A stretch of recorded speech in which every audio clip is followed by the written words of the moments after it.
Ukraine నుంచి యుద్ధ పాఠాలు డొనాల్డ్ ట్రంప్ నేర్చుకుంటున్నారా? ఉక్రెయిన్ యుద్ధ పాఠాలు ఇప్పుడు అమెరికా నేర్చుకుంటుందా? అవుననే చెప్పాలి కొన్ని విషయాల్లో. మనకు తెలుసు, మిడిల్ ఈస్ట్ లో యుద్ధం జరుగుతుంది. షాహెద్ డ్రోన్స్ ఏవైతే ఇరాన్ అమెరికా ఇజ్రాయెల్ పైన వాడుతుందో అవి అమెరికా ఇజ్రాయెల్ కి తలనొప్పిగా మారాయి. ఈ షాహెద్ డ్రోన్స్ తయారీ ఖర్చు కేవలం 15 లక్షల నుంచి 25 లక్షల లోపే. కానీ 35 కోట్ల రూపాయల ఇంటర్సెప్టర్ మిసైల్స్ వాడాల్సి వస్తుంది ఈ డ్రోన్స్ ని ఆపాలంటే.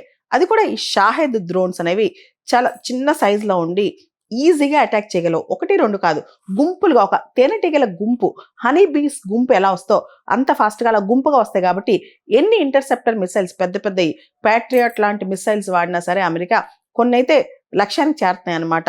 ఈ షాహెద్ డ్రోన్ సంగతి ఉక్రెయిన్కి ఎలా తెలుసు అనుకుంటున్నారా? యాక్చువల్లీ రష్యా ఉక్రెయిన్ యుద్ధంలో రష్యా ఇలాంటి డ్రోన్సే వాడిందనమాట. యాక్చువల్లీ ఈ డ్రోన్స్ ఇరాన్ నుంచి రష్యా తీసుకుందని వినికిడి అనమాట. ఇక్కడ ఉక్రెయిన్ పైన కూడా ఈ డ్రోన్స్ చాలా వదిలింది. అప్పుడు ఉక్రెయిన్ దగ్గర ఎన్ని పెద్ద పెద్ద మిసైల్స్ ఉన్నా, ఇంటర్సెప్టర్ మిసైల్స్ ఉన్నా సరే ఈ డ్రోన్స్ ని ఆపడానికి చాలా మిసైల్స్ ఖర్చు అయిపోయాయి. చాలా మిసైల్స్ వాడాల్సిన పరిస్థితి వచ్చేది.